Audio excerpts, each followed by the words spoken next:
December 1944. The Ardennes Forest. Hitler's last great gamble had the Allied command on the edge of panic. Entire divisions surrounded, supply lines severed. The weather, a frozen hell that grounded every plane. And in the middle of it all, one general did what no one thought possible. He wheeled an entire army 90 degrees north in 72 hours, smashed through enemy lines, and broke the siege of Bastogne. Eisenhower, the supreme commander, watched it unfold in real time. What he confided to his staff in the days after would reveal not just admiration, but something deeper, a truth about war, about leadership, and about the fine line between genius and catastrophe. November 1944, Eastern France. The ancient fortress city of Metz had finally fallen, but the victory tasted like ash in George S. Patton's mouth.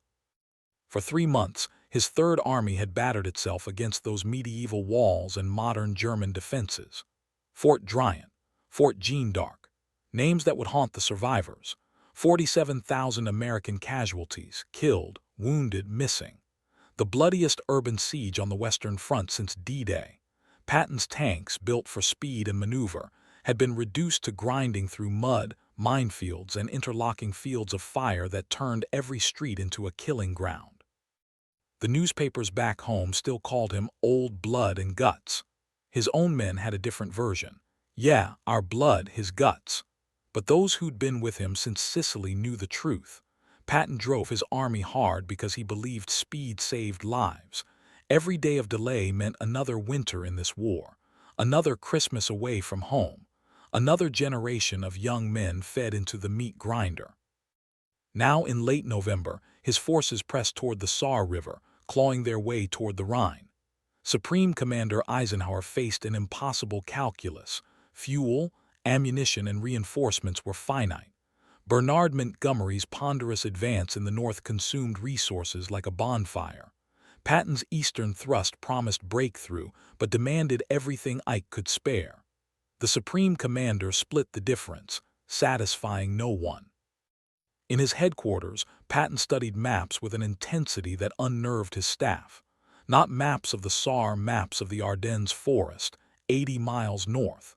That quiet sector where green American divisions held a dangerously thin line, where the Germans had struck in 1940 and in 1914 before that. History's favorite invasion route. His intelligence officer, Colonel Oscar Koch, had been filing reports for weeks. Intercepted radio traffic, reconnaissance photos showing German armor moving west under cover of darkness. Veteran SS Panzer divisions pulled from the Eastern Front.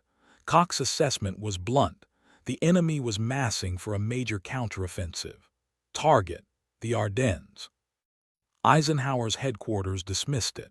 G2 intelligence at SHAEF saw only a defeated enemy, incapable of offensive operations. The Ardennes was a quiet sector precisely because nothing could happen there. The forest was impassable for tanks. The weather was impossible for air support. The Germans were finished. Patton wasn't so sure. His instincts, honed through 2 years of chasing Rommel across North Africa and von Rundstedt across France, screamed otherwise.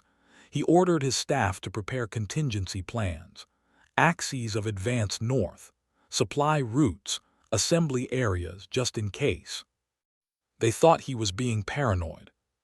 He'd been called worse. December 16th was 48 hours away. December 16th, 1944, 5:30 a.m. the Ardennes Forest. 1,000 German artillery pieces opened fire simultaneously along an 80-mile front. Shells screamed through the pre-dawn darkness, tearing apart command posts, supply dumps, and forward positions held by unsuspecting American troops.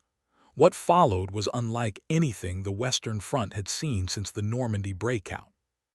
250,000 German soldiers, 3 armies strong, emerged from the forest like phantoms. SS Panzer divisions, Volksgrenadier infantry, Tiger tanks, and assault guns. This was supposed to be a quiet sector. Green divisions sent here to rest. Veteran units recuperating from the Huichin Forest. 85 miles of thinly held line, 4 divisions stretched where 8 should have been. The American line shattered. Entire regiments were overrun before they could call for help. Communication lines strung through the frozen woods went dead. Confusion turned to panic. Officers radioed fragmentary reports if they could reach anyone at all. German troops in American uniforms speaking English misdirecting convoys. Bridges blown too early or not blown at all. By nightfall, German armor had penetrated 15 miles in some sectors. The weather grounded Allied aircraft. No reconnaissance. No air support. No clear picture of what was happening. By December 19th, Supreme Headquarters Allied Expeditionary Force knew enough to be terrified. Eisenhower summoned his senior commanders to an emergency meeting in Verdun, the same city where a previous generation had bled for years in the Great War. The room was cold, the mood colder. Exhausted generals hunched over maps that showed German spearheads driving west like daggers. Bastogne, the vital road junction in southern Belgium, was surrounded. The 101st Airborne Division, rushed north without proper winter equipment, was cut off and fighting for survival. German panzers were within striking distance of the Meuse River. If they crossed it, the entire Allied front could collapse. Antwerp, the crucial port supplying the Allied armies, would be threatened. The war might be prolonged by a year. Every general in that room understood the stakes. Then Patton walked in. While others debated defensive positions and strategic withdrawals, he interrupted with characteristic bluntness. "Hell, let's have the guts to let the bastards go all the way to Paris. Then we'll really cut 'em off and chew 'em up." The room bristled. This wasn't the time for Patton's theatrics. Eisenhower cut through the tension. He asked the question everyone knew was coming, the one that seemed impossible. When can you attack north? Patton didn't hesitate. December 22nd, 3 divisions. Silence. It was December 19th. Bastogne was 90 miles north of Patton's current positions. His Third Army was engaged along the Saar River facing east. To attack north meant disengaging, pivoting the entire army 90 degrees and moving through ice, snow, and impassable roads in 72 hours. The staff officers exchanged glances. Some thought Patton was grandstanding. Others thought he'd lost his mind. But Patton had been preparing for this moment since November. While everyone dismissed Koch's warnings, Patton had ordered his staff to draft contingency plans. 3 axes of advance, supply routes mapped, units prepositioned. He wasn't bluffing. He was ready. What Patton promised at Verdun, turning an entire army 90 degrees in 72 hours, have been possible.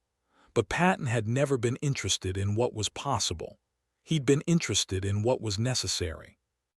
While others had dismissed Colonel Koch's warnings, Patton had listened.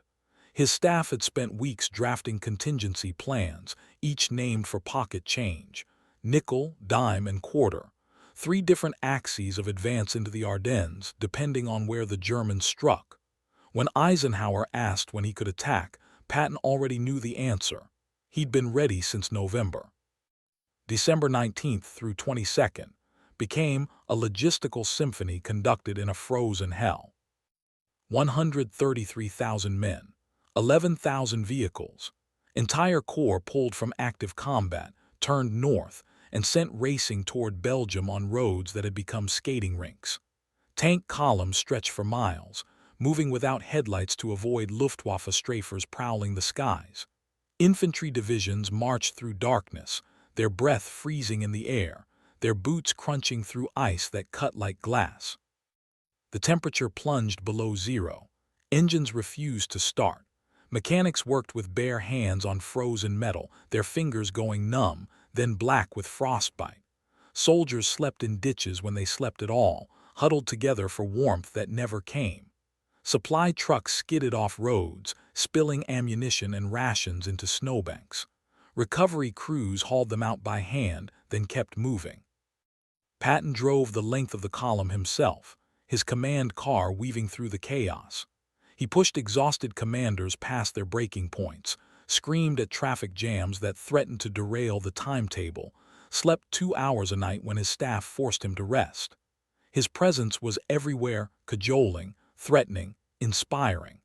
The Third Army would reach Bastogne because George Patton willed it into existence. Artillery pieces, weighing tons, were dragged through frozen mud by trucks with bald tires and soldiers with broken backs. Ammunition convoys navigated roads that hadn't appeared on any map, guided by local farmers who'd never seen an American tank before.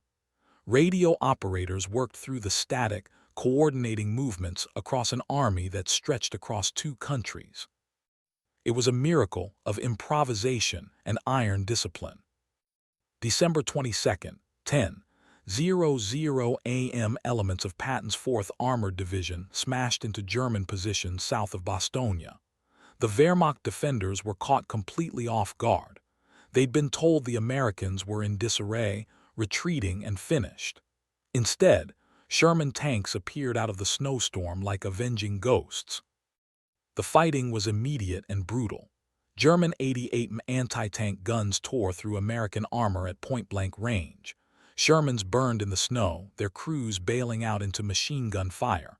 But for every tank destroyed, 2 more pushed forward. American infantry, riding on the backs of the tanks, leaped off to clear villages house by house. Grenades through windows, rifle fire from doorways, close quarters killing in frozen streets. The Germans had expected weeks to consolidate their gains. Patton had given them 3 days. And now, the 101st Airborne, surrounded and bleeding in Bastogne, would not die alone. The Third Army was coming, and it was coming with the fury of men who'd marched through hell to get there. December 26, 1944. 4:45 p.m. The lead Sherman tank of the 4th Armored Division's 37th Tank Battalion crashed through the final German roadblock south of Bastogne. Behind it, a narrow corridor, barely 300 yards wide, opened into the besieged town. Lieutenant Charles Bulge, commanding the lead tank, rolled through the shattered perimeter and into history. The men of the 101st Airborne Division emerged from cellars, foxholes, and ruins. They were gaunt, hollow-eyed, 7 days without resupply, living on ammunition dropped from C-47s when the weather permitted, which wasn't often. They'd fought off 4 German divisions with nothing but rifles, borrowed artillery, and the kind of stubborn defiance that becomes legend. The tank crews expected cheers. Instead, they got dark humor and 1,000-yard stares. One paratrooper, face blackened with soot and stubble, looked up at the Shermans and asked, "Where the hell have you been?" The corridor into Bastogne was a lifeline measured in yards, not miles. German artillery still dominated the high ground. Shells screamed in constantly, targeting the convoys bringing reinforcements, ammunition, medical supplies. Trucks raced through under fire, drivers hunched over steering wheels, praying their loads wouldn't detonate. Ambulances evacuated the wounded through the same gauntlet. Some made it, some didn't. Patton arrived in Bastogne on December 30th. He walked through streets still choked with wreckage, buildings reduced to skeletal frames, foxholes dug into frozen earth, now filled with snow and blood. Frozen bodies, American and German, lay where they'd fallen, too many to recover, too cold to bury. The dead would wait for spring. He visited the aid stations, moving quietly among the wounded, men missing limbs, faces wrapped in bandages, eyes that had seen too much. Patton spoke to them in low tones, away from the cameras, away from the legend. His aides noted something they'd rarely seen. Patton was subdued. The cost was finally visible, and it was staggering. 19,000 casualties in 2 weeks. His Third Army, the unstoppable spearhead that had raced across France, had bled itself white to save 1 surrounded division. The math was brutal and unavoidable, necessary but devastating. Yet the gamble had worked. The German offensive, Hitler's last desperate bid to split the Allied armies and capture Antwerp, was broken. The panzers that had driven 30 miles into Allied lines were now retreating, harassed by fighter-bombers once the weather cleared. The Bulge, as historians would call it, became a killing ground. German losses: 120,000 men, 600 tanks, and the last strategic reserves of the Wehrmacht. The war would end in 5 months. But standing in Bastogne, surrounded by the wreckage of what survival looked like, Patton understood the paradox he'd created. He'd achieved the impossible, turned an army in 3 days, relieved a besieged division, blunted a German offensive that could have changed the war. And in doing so, he'd exhausted the offensive strength of his Third Army. The dash was over. The pursuit would have to wait. What remained was the slow, grinding push toward Germany, fought by men who'd already given everything they had. Victory, it turned out, didn't always feel like winning. January 1945. Supreme Headquarters, Versailles. In the quiet hours after midnight, when the staff had finally gone to bed and the war maps lay still, Dwight Eisenhower sat alone with his thoughts and his diary. He wrote carefully, precisely, as he always did, but the words betrayed something rare for a man who commanded millions: uncertainty. George's operation was a near miracle, but it terrified me. To his chief of staff, General Walter Bedell Smith, Eisenhower spoke more candidly. The relief of Bastogne had saved the Allied front. Patton had done what everyone said was impossible, but Eisenhower understood the razor's edge they'd walked.